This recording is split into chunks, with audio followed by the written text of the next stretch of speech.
It's Matchday 19 picks edition of the Premier League Gambling Podcast on the Sports Gambling Podcast Network is brought to you by Underdog Fantasy. Sign up with the promo code PLGP to get a 50% deposit bonus up to $1,000. We're also brought to you by Rhythm, the leader in data-driven picks and props. Get your 7-day free trial today by going to sportsgamblingpodcast.com/RITHMM.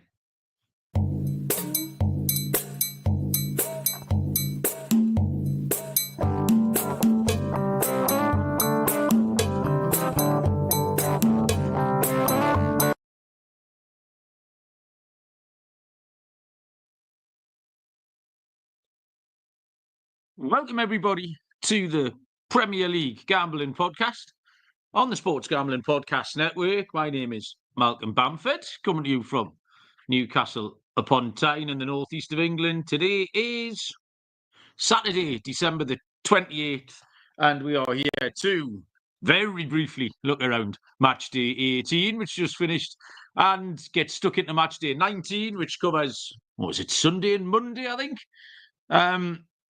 So tomorrow and Monday. This is an all business episode because the man on the other end of the mic is very busy. Mr. Barry Penaluna, you've instructed me. It's business only. What's happening? Yes, it's a very tight schedule today, all week really. And not just me, to be fair, you've got commitments as well. And it's just finding that time in it. Little windows of opportunity where we can jump on and, give our service to the people. So here we are. I've literally just got off the road, driving from Hull to Newcastle. Got here, said hello to my mum, said Merry Christmas for about 5 minutes, spoke to her, and then quickly said I need to go and do a podcast because I've now got to go up to my brother's. And if I'm late, my mum will complain that we're making her late. So you know how it is. Yeah, so we're going to keep this very much. We're going to keep the shenanigans down to a bare minimum. Less eye catchers, less weekly review, less battleships, less tit list, less bollocks, all that sort of thing. So yeah, we do appreciate everyone joining. We know it is a weird time. I've had to check and recheck about every 20 minutes today just what day it is and if I've got to go to work because I keep forgetting. I'm already concerned that you've said the match day 19 covers Sunday and Monday. Does that mean you haven't covered the Wednesday fixture? What's the Wednesday? Oh, no. Sunday, Monday, and Wednesday. All right, yeah, fair enough. Yeah. So I've got no idea where I am at any point. And like I say, I know I've got jobs coming up, and I do keep thinking, is it Saturday? Am I working tonight? Because it turns out I've got a job on Sunday night. Well, I never work a Sunday night. I'm working a Saturday. So anyway, absolutely nothing to report from me over Christmas, particularly. There's a few reprobates joined us in the chat, Callum and Lee, who presumably have got nothing else to do. There's a few other people lurking as well. If you are around, by all means, say hello. Baz, do you have anything Christmas related to report? Not really. My blood count's currently at around 14.5% alcohol, I think, from the amount of wine.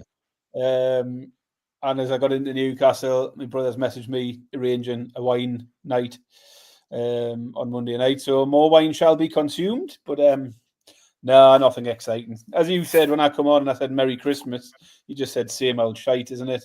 So yeah, it's the same old shite. Here we are again. I've probably got my biggest booze up tonight, actually. I'm just going to my friend's house. But I had a couple on Christmas, couple at the pub on Boxing Day at the match. But I haven't really done an awful lot, but tonight's the one before I go out to work the next couple of nights. So, Coisty, how you doing? Welcome along. And Riley's joined us as well.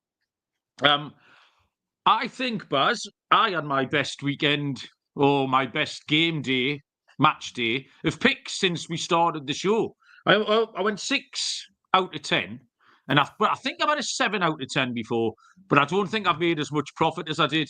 I think that was the best I've done. I think I got to over 18 units from my 10. Just do 6 winners out of 10. We had a draw in Brighton Brentford last night at 100-30. Wolves at 31-10. Holy shit, what a price that was. Fulham double chance, 13-8. The Everton Man City unders, 13-8. Newcastle won, West Ham won. So 5 out of 6 were all plus money. So I think, Baz, like I say, that was my best week. The fancy stuff, the underdog won Wolves, and my scorer hit Isaac. Somehow, having picked 6 winners, I couldn't get a actor over the line. I couldn't get my corned beef pie or my steak and Stilton hit. But absolutely delighted, Baz, with the way things went, because it was a bit of a weird weekend. There was 7 out of 10 of the games went under 2.5. 7 out of the 10 games went both teams to score no. And that's just something we haven't seen. So if you were playing goals, if you were playing totals, team totals, overs, BTTS, you probably had a poor weekend. But a lot of mine were sides: West Ham, Wolves, Newcastle, and then the draw in that other game. So yeah, absolutely over the moon, Baz. Hopefully I can back it up again here. You any good? Yeah, as I say, absolutely solid from you this week. Some massive prices going in there. I was a little bit more tentative. I got on the right side of the same things, but I took Brentford double chance at 11 to 10. You took the draw, a bit braver than me. And like the Wolves, I fancied Wolves, but I took them on the team total. So I got a little bit fortunate with a 95th minute breakaway goal hitting the team total, but that was 7-4 rather than the 3-1 you got. But overall, I think I hit half of them. And again, plus money prices. Brentford double chance, Wolves goals, the unders in the Southampton West Ham game. Chelsea Fulham was another one where I got fortunate with a late goal. The ladder got a little way up. We got Bournemouth shots. We got the 16.5. We got the 18.5. Didn't get any higher than that, but we climbed a little on the ladder. So we'll try again with something a bit different today. That's all right, Baz. You're never really missing on those ladders. Every week's always sort of the second rung, which tells you something's going to pop off soon. Exactly. It's going to pop off this week. You're going to like this week. It's going to pop off this week. Everyone was on the on Wolves. Callum got involved, Riley as well. Harry's joined us. Chelsea. Good result the weekend, Harry. I've been crunching the numbers, Baz. You know me, bit of a boffin. Since we started the show, Barry, if you put £10 on Man United's opposition every week, on Boxing Day, you'd have won over £1 million. So that's all right, isn't it? Kid hell, that's a lot. I worked that out really scientifically. Absolutely top quality. Right, we'll crack on a little bit. All business tonight, Barry. All business. Underdog Pick'em. It's got one of the biggest menus for all sports. You can win up to 1,000 times your money with Underdog Streaks. Underdog is always making it easier to win with profit boosts and gimme pick'ems, NFL, college football, college basketball, MMA, NBA, NASCAR. You can use specials and boosts on all flex entries. Use our code PLGP to claim a special pick and first-time deposit offer up to $1,000 in bonus cash. UnderdogFantasy.com, promo code PLGP. Okay, all business. We'll crack on, Barry. Game number 1 on fucking what day? Sunday, the 29th of December, 2:30 kickoff. Why is this? There's some right weird times here. Yeah, keep your wits about you. You're going to miss kickoffs left, right, and centre. 2:30 kickoff, which is 9:30 Eastern time, between Leicester City and Manchester City. Leicester City are 7-1. The draw is 9-2. Man City are 1-3, minus 300. Horrible start this, because it's two teams that you just can't back outright. So it's really hard to find an angle in. Leicester didn't get smashed at Liverpool, but they were well beaten, really. They got the goal early on, 5th minute, and after then it was kind of one-way traffic. It was just a fair enough result, really. They've now conceded 10 in 3 games. But the problem you've got is it's hard to fade them against Manchester City, because you can't trust Man City to do anything. You can't trust them to win. You can't trust them to score. You can't trust them to hit a team total, to cover a handicap. So at 1-3, that puts you in a really awkward position. 1 win in 9 in the league, let alone you had all those cup games in. I think you have to give Leicester a chance on the handicap, because the price is big enough. You've got a minus 300 favourite. You've got a 7-1 underdog. So I've just launched my pen across the room. I didn't mind the Leicester team total for a start. It's been the system play. in Everton scoring 1 against them, it was like everybody else scoring 2. 1 goal for Everton's like 2 for everybody else. So that kind of hit. Everton would have been quite a decent price to it that the other night.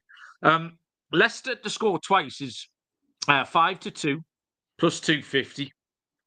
But like I say, the Leicester handicap for a team that just aren't winning, Man City haven't beaten anybody by 1 goal. So I suddenly this should beat a team by 2. And you can get even money on Leicester to cover the handicap here. Leicester plus 1.5 goals is even money, Baz. So yeah, I'm going to take Leicester. Yeah, you're going to hate mine. I'm doing it. I'm jumping back in on Man City here. And without good reason, I know that. A lot of these picks are just on a hunch, really.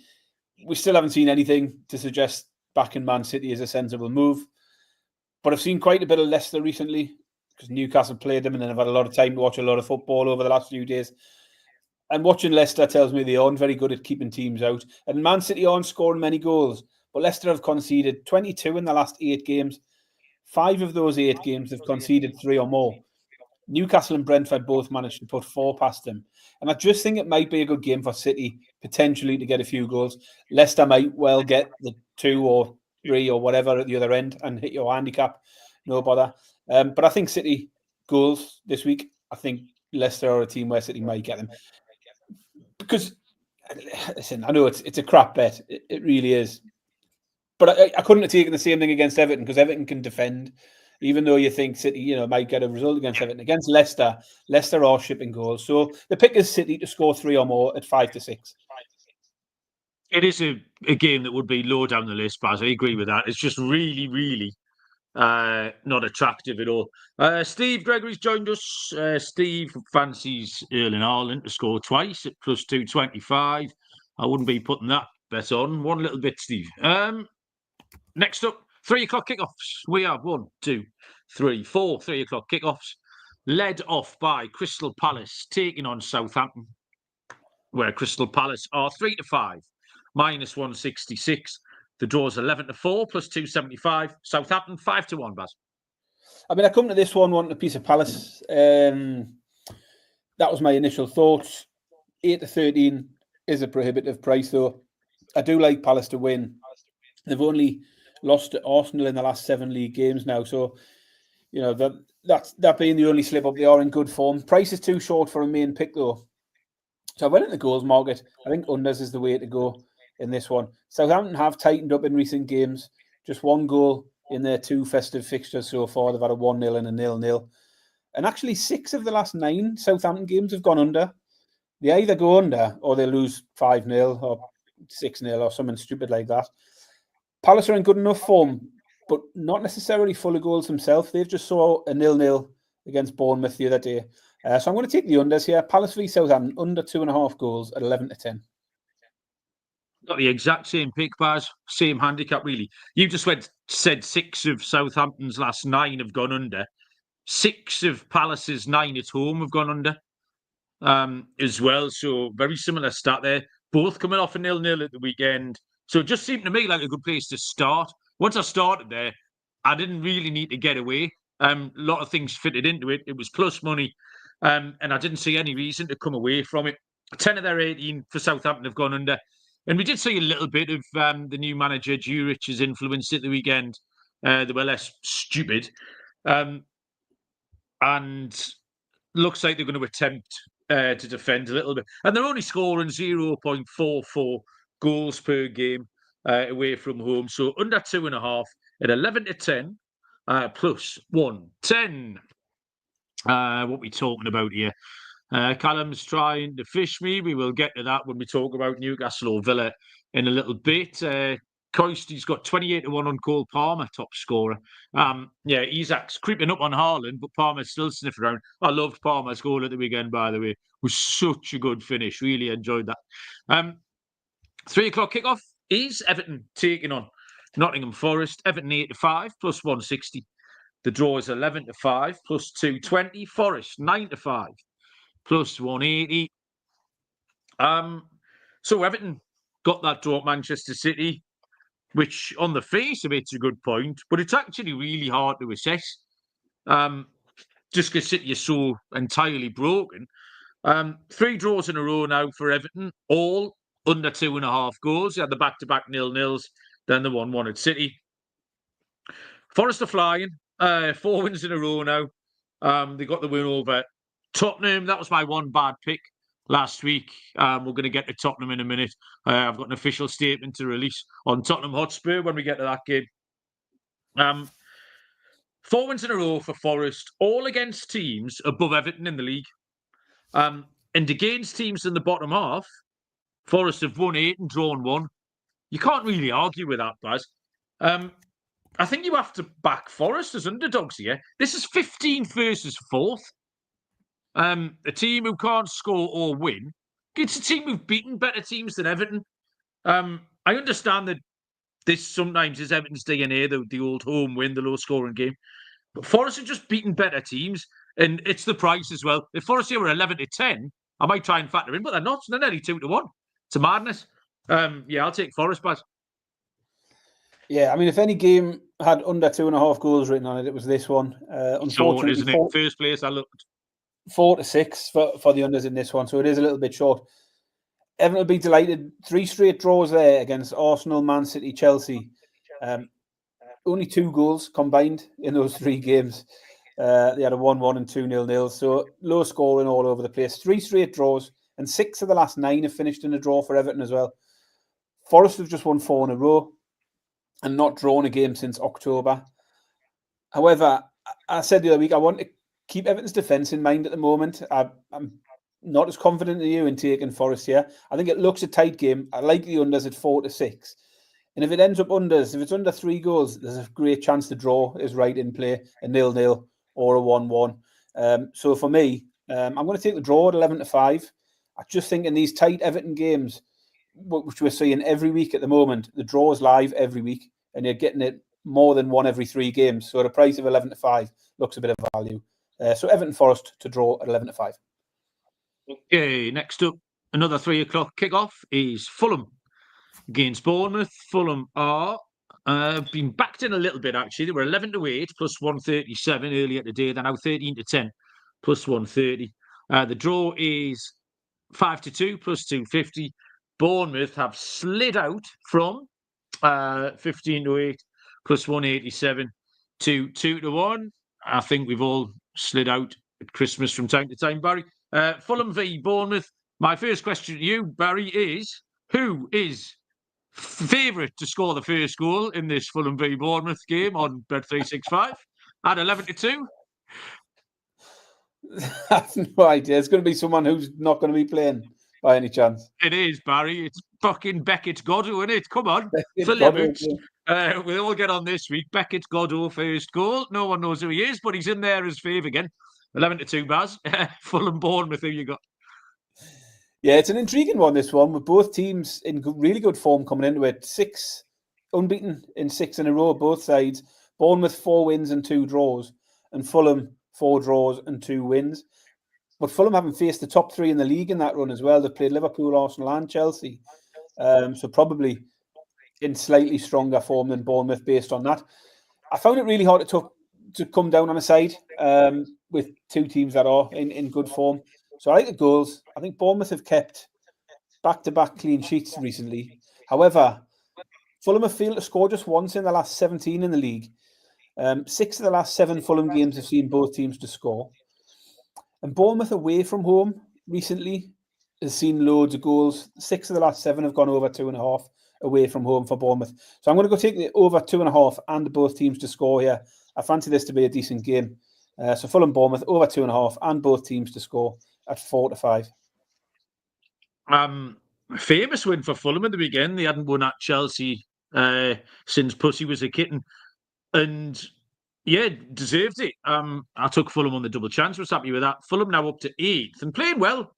Fulham, I want to be on the right side. For these 2 teams who are both playing well, I'd rather be on the right side of Fulham, I think, than Bournemouth. They've got no defeat in 6. BTTS 6 out of the last 7. Bars fits in with what you were telling us.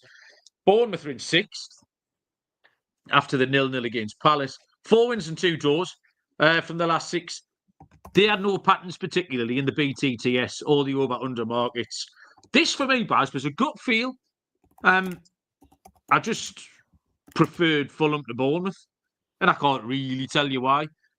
Fulham at home plus 137 as they were this morning. I think it's a nice price. They're a good side, Fulham. Yeah, and that's all I've got. Literally, it's a bit of a good handicap here. I'm going to take Fulham bars at 11-8 plus 137. Next, final 3:00 game on Sunday is Tottenham against Wolverhampton Wanderers. Tottenham Hotspur are 11-17, which is, I can't remember, -1 something. The draw's 4-1. Wolves are 3-1.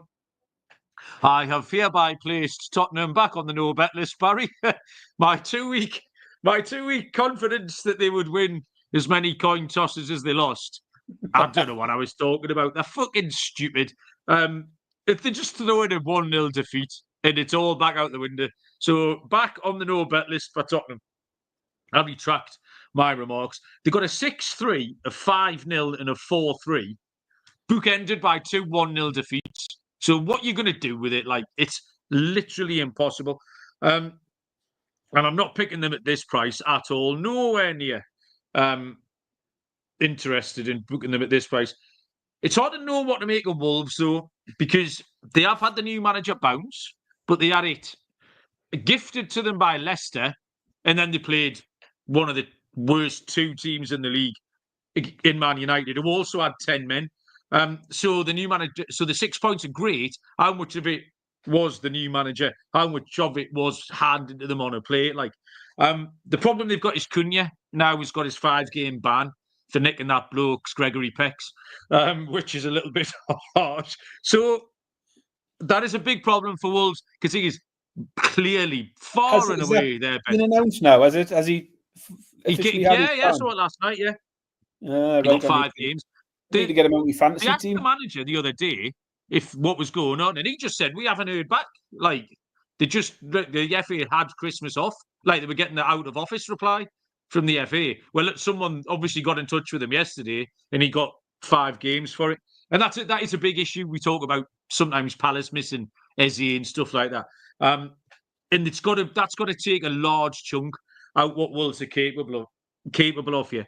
But I think if Wolves can defend properly, they have had 2 clean sheets in the 2 games under Pereira. Cunha missing limits their goal threat, and Tottenham are entirely unreliable. The under 2.5 goals here, Baz, is a gigantic price. Absolutely huge. We just said 7 out of 10 at the weekend went under 2.5, including Tottenham.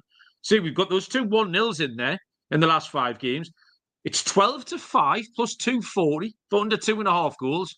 Wolves are going to struggle to score even against Tottenham. I just think you have to take the big price. Like, if you took this in 10 games, 10 consecutive games between these two, you'd end up in profit. So let's just hope Sunday is one of the ones that would hit.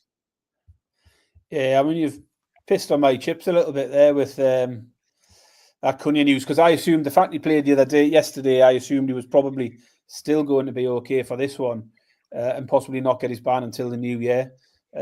So not ideal for me with where I've gone. Spurs odds on again. Chat, Barry, that I've been catfished by the socials here on Cunha. You talk, I'm going to investigate. Yeah, I haven't seen anything, and I follow quite a lot of fantasy football people on FP on Twitter, and all the talk on there is when's Cunha going to get his ban. I've still got him in my team, and I've sort of been looking out for news for that reason because I'll need to get rid of him. But, he hasn't been banned at all, Baz. Talking out me off. Yeah, so back to where we were then. Spurs odds on. No, thank you. Not having any of that. They've won 1 league game in 5. That was against Southampton. The goals market is absolutely nuts. 1-3 for over 2.5 goals here. And 2-5 for both teams to score. And I think it's fair enough. I think it does look to me like a game that will have goals. I couldn't be taking the unders here. Not for me. But, you know, if you want to take a bit of value, then fair enough. For me, I looked at it the other way. I thought if there's going to be 1-3, they think over 2.5 goals, and you're going to give me plus money for Wolves to get at least 2 of them, I'll take Wolves all day long. I've always liked Wolves for goals this season, and I'm quite happy to take them on against Spurs here. Wolves team total It paid out for me later on against Man United. Same pick. Wolves over 1.5 goals at 11-10. I'm still sticking with mine. Like I say, those couple of 1-0s that Tottenham have had. And Leicester and Man United aren't particularly good yardsticks to measure against. So, yeah, good catch from Steve. Thank you for pointing that out to us. Pete's here. Pete's picks. Welcome. Pete's been well busy over the Christmas break with his horse racing picks. So follow at Pete's Picks. And you'll see him on our Twitter page and get some GGs up and running. Right, we're going to move on to Sunday tea time. After I've let you know first about mybookie.ag. MyBookie's been running on SGPN for years. Check out their new and improved website. Great on mobile, plus props for every game and the live dealer casino.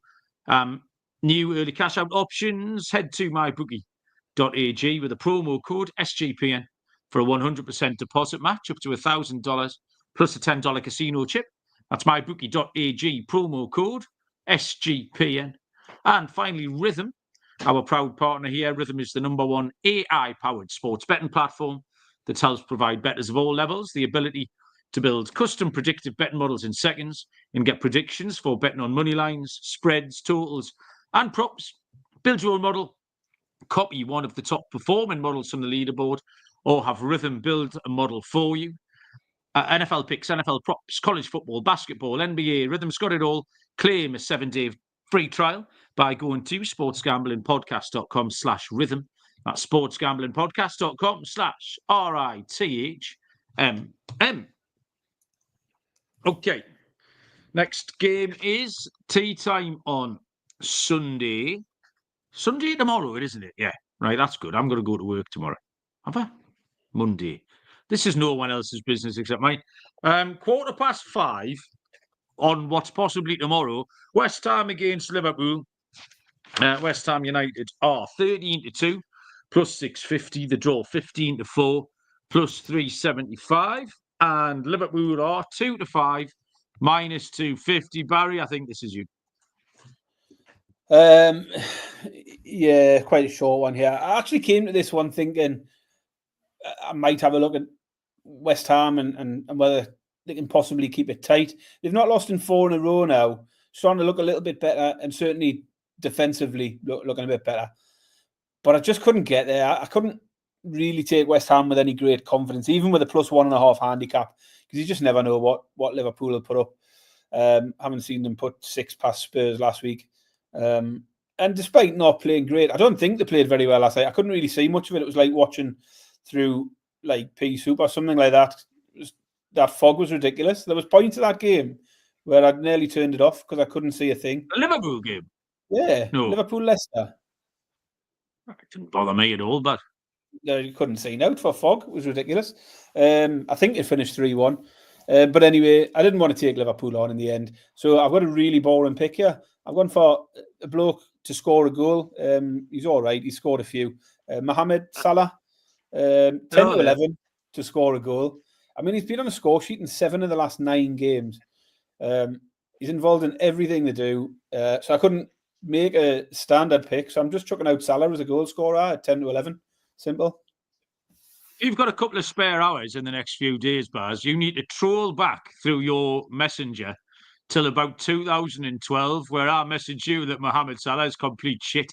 Because for about 2 years, you reminded me of it when he scored loads of goals. But you haven't reminded me of it since about 2014. But I reckon if you can, if you've got time, pay one of the kids to troll back and find it.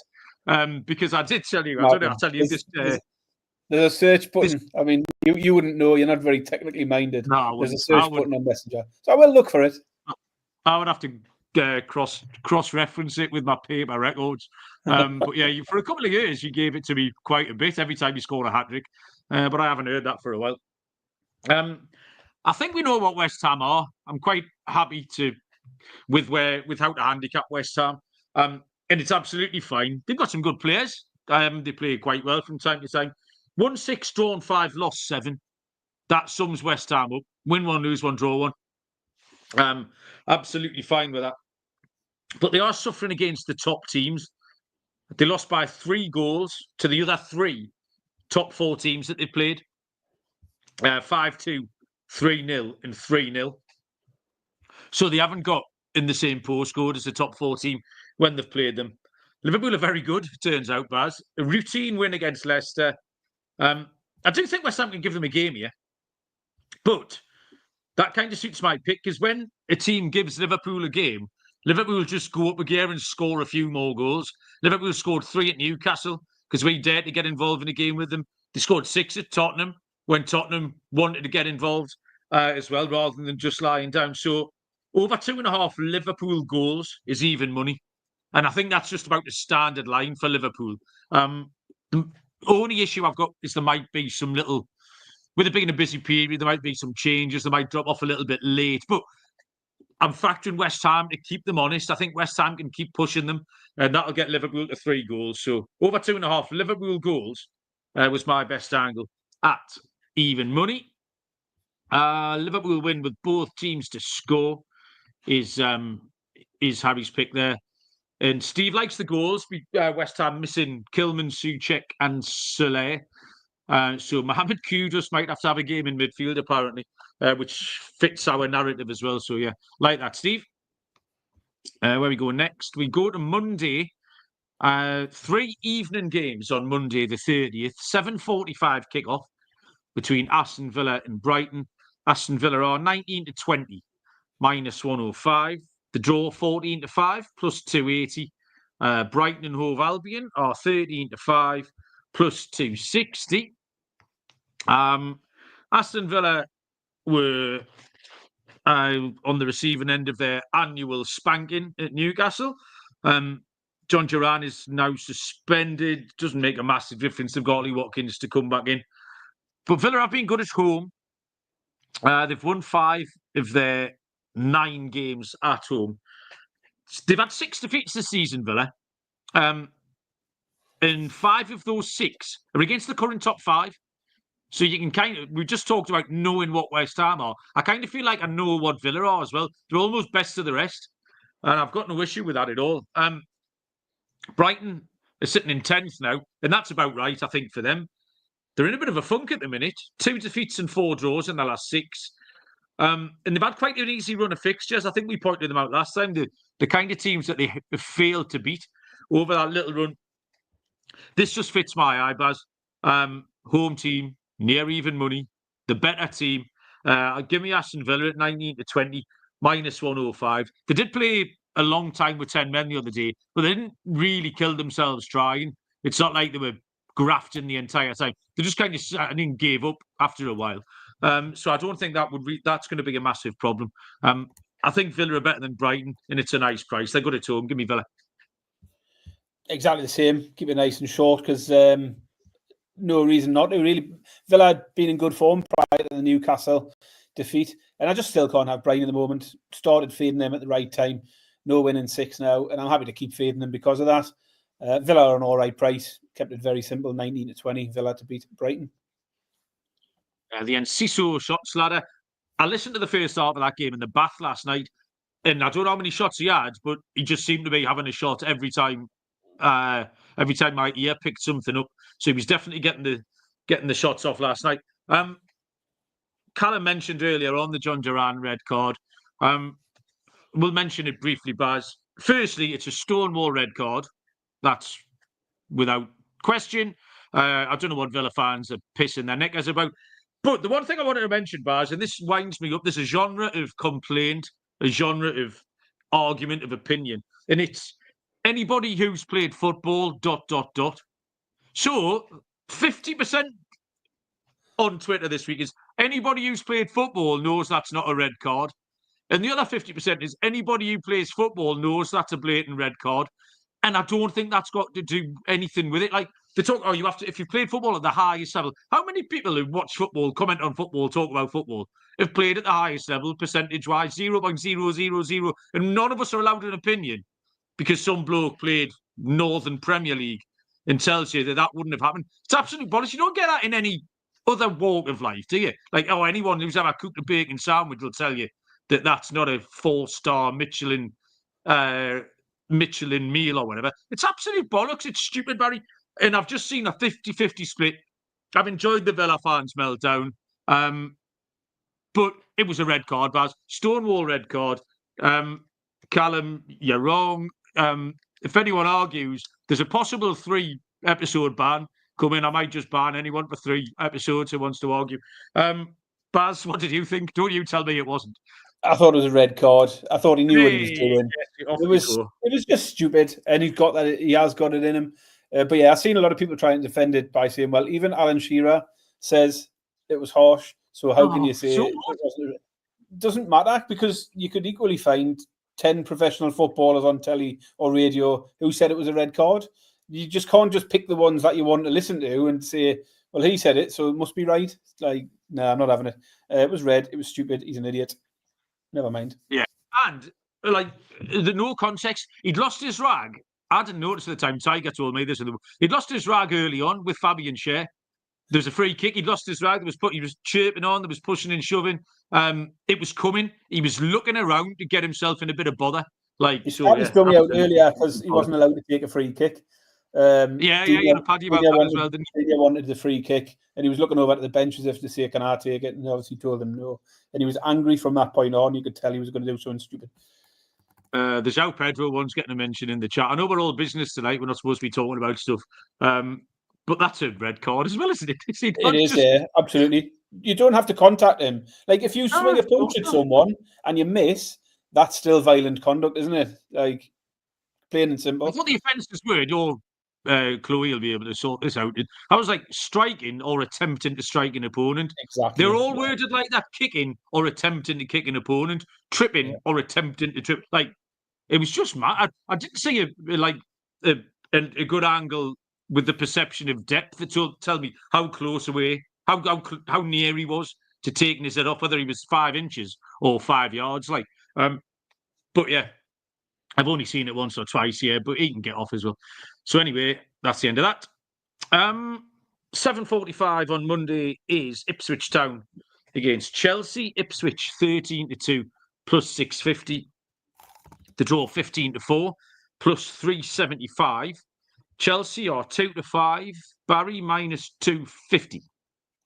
Yeah, Ipswich are in danger of getting cut adrift at the bottom. 5 defeats in 6. And I think it's hard to see that ending here. Really, they were toothless against Arsenal last night. Never laid a glove on them. Well beaten by Newcastle the week before. And I just think there's a danger of Ipswich fizzling out or becoming far too detached where they sort of just give up. Chelsea being brought back to earth a little bit after 5 straight wins in the league, and title talk was starting to creep in. They've then gone and picked up just 1 point from Fulham and Everton. I think this one is a good opportunity for Chelsea to bounce back, though, and I think they might get some goals here. I'm going to take Chelsea in a handicap. Chelsea minus 1.5 at evens is the pick I've gone for here. I've got a really short price one here. I thought Ipswich did okay at Arsenal. Obviously, I picked Ipswich at 22-1. And they went to Arsenal, only conceded 1 goal, which, regardless of how the game went, means they were in it. They were in the game. So worse picks than that. They did all right, but and that kind of game won't define their season. But they've struggled at home. They haven't won a game. They lost 2-0 against Liverpool, comp game. Newcastle battered them a couple of weeks ago, a game that we watched. So feel like I've got kind of a handle on that one. That was an uncompetitive game of football. They're decent comps. But Chelsea's big unbeaten run has come to an end against Fulham. But I think they built up enough trust before that. Away games against bottom 4 teams for Chelsea, Baz. They scored 6 at Wolves, won 6-2. They scored 5 at Southampton, they won 5-1. They only beat Leicester 2-1, but they were value for more than that. They're 3 really rock-solid comparisons. So the pick's going to be Chelsea to win with over 2 goals. And that's 3-4, minus 133. I just struggled a bit with the BTTS because I saw Ipswich not threaten to score against Newcastle. So if this was Chelsea 3-0, I'd be a bit frustrated. So Chelsea to win with over 2 goals at 3-4, minus 133. Right, next up, Baz. Here we go. 8 o'clock kick-off on Sunday, 3 p.m. between Manchester United and Newcastle United. Man United are 7-4 underdogs, plus 175. The draw's 12-5 plus 240. Newcastle 6-4 plus 150. So I'm very torn here, Barry, you know, between giving a sensible handicap, what the stats and everything else that makes you sane and a right person, and what the 48 years of PTSD tells me is going to happen. The easiest thing for me to do here, Barry, is to change the names of the two teams. So we've got Team A against Team B. And at that point, it's then really easy to handicap.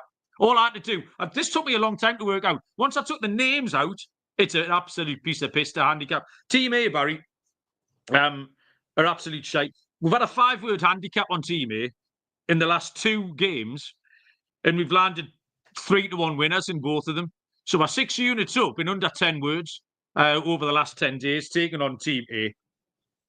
Team B have won the last 3 games, 11-0 on aggregate. Their good players are in form. Isak's in form.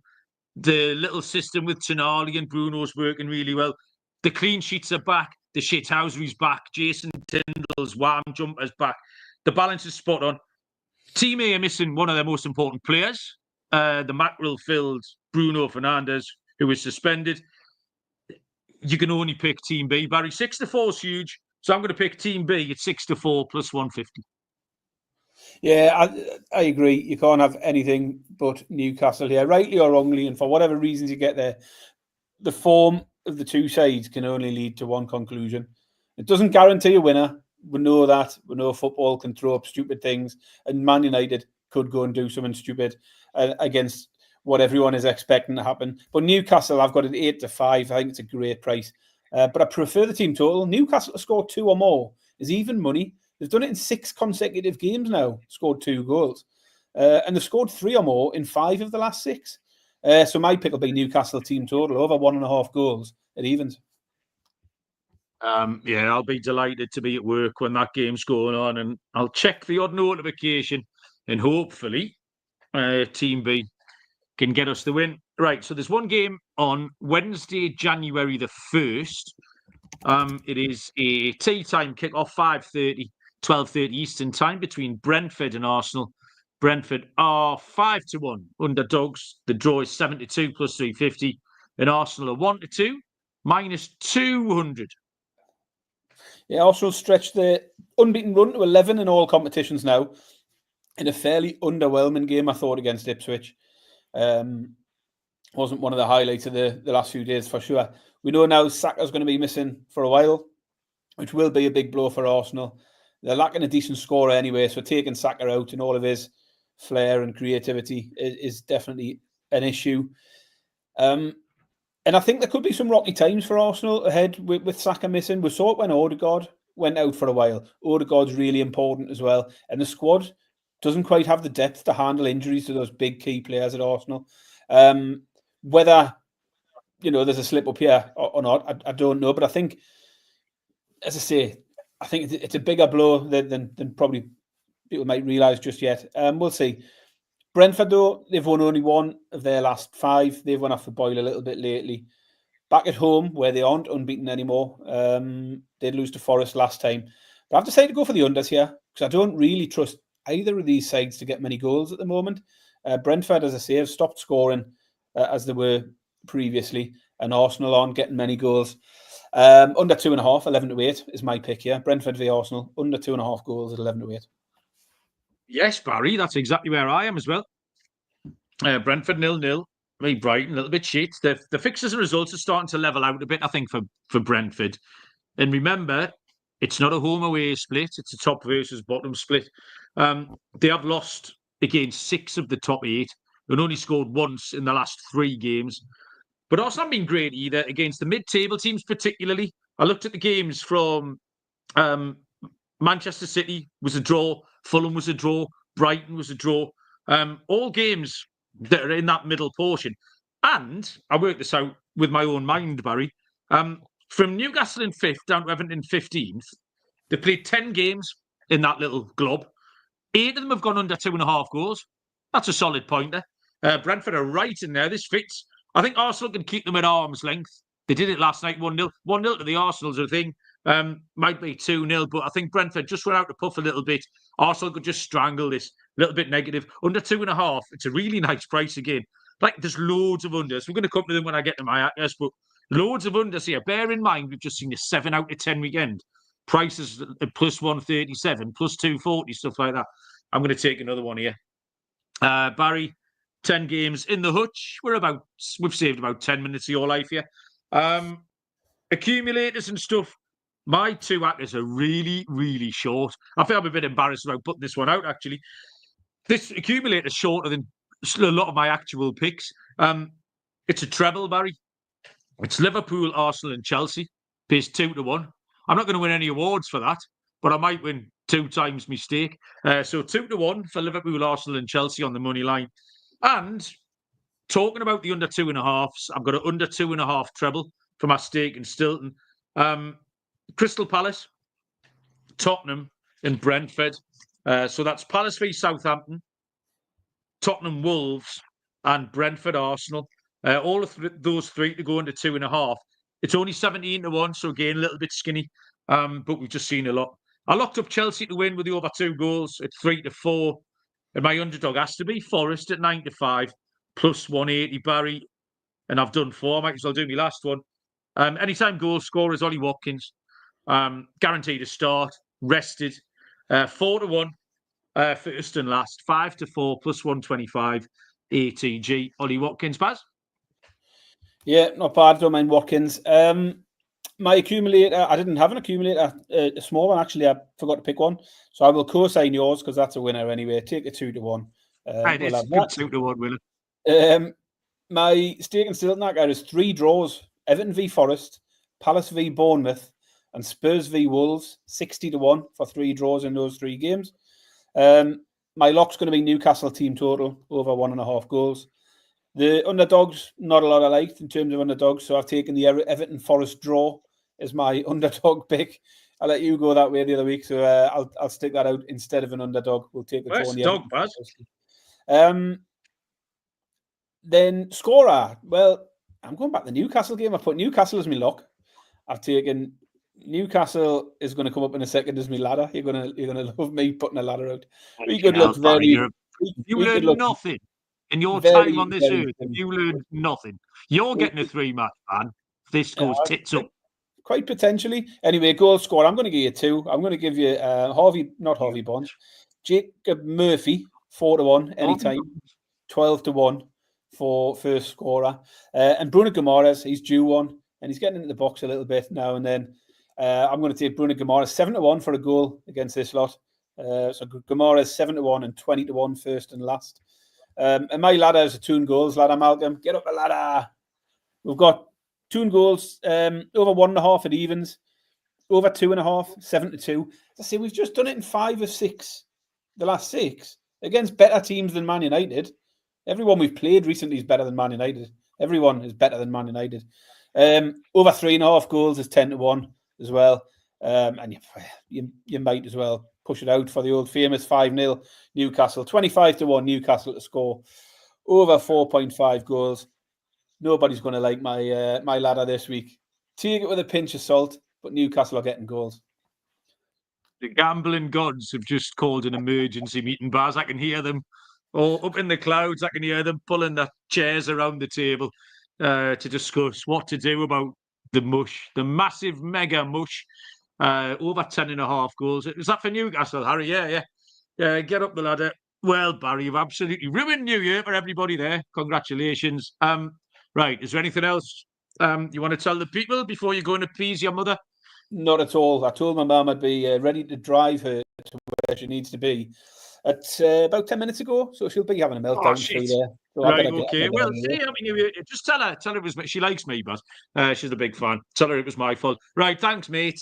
We'll get back sometime next week. We'll let Barry go. Thanks, everyone, for getting involved. Do the usual, like, rate, review, all of that shenanigans. And we'll see you all down the road. Cheers.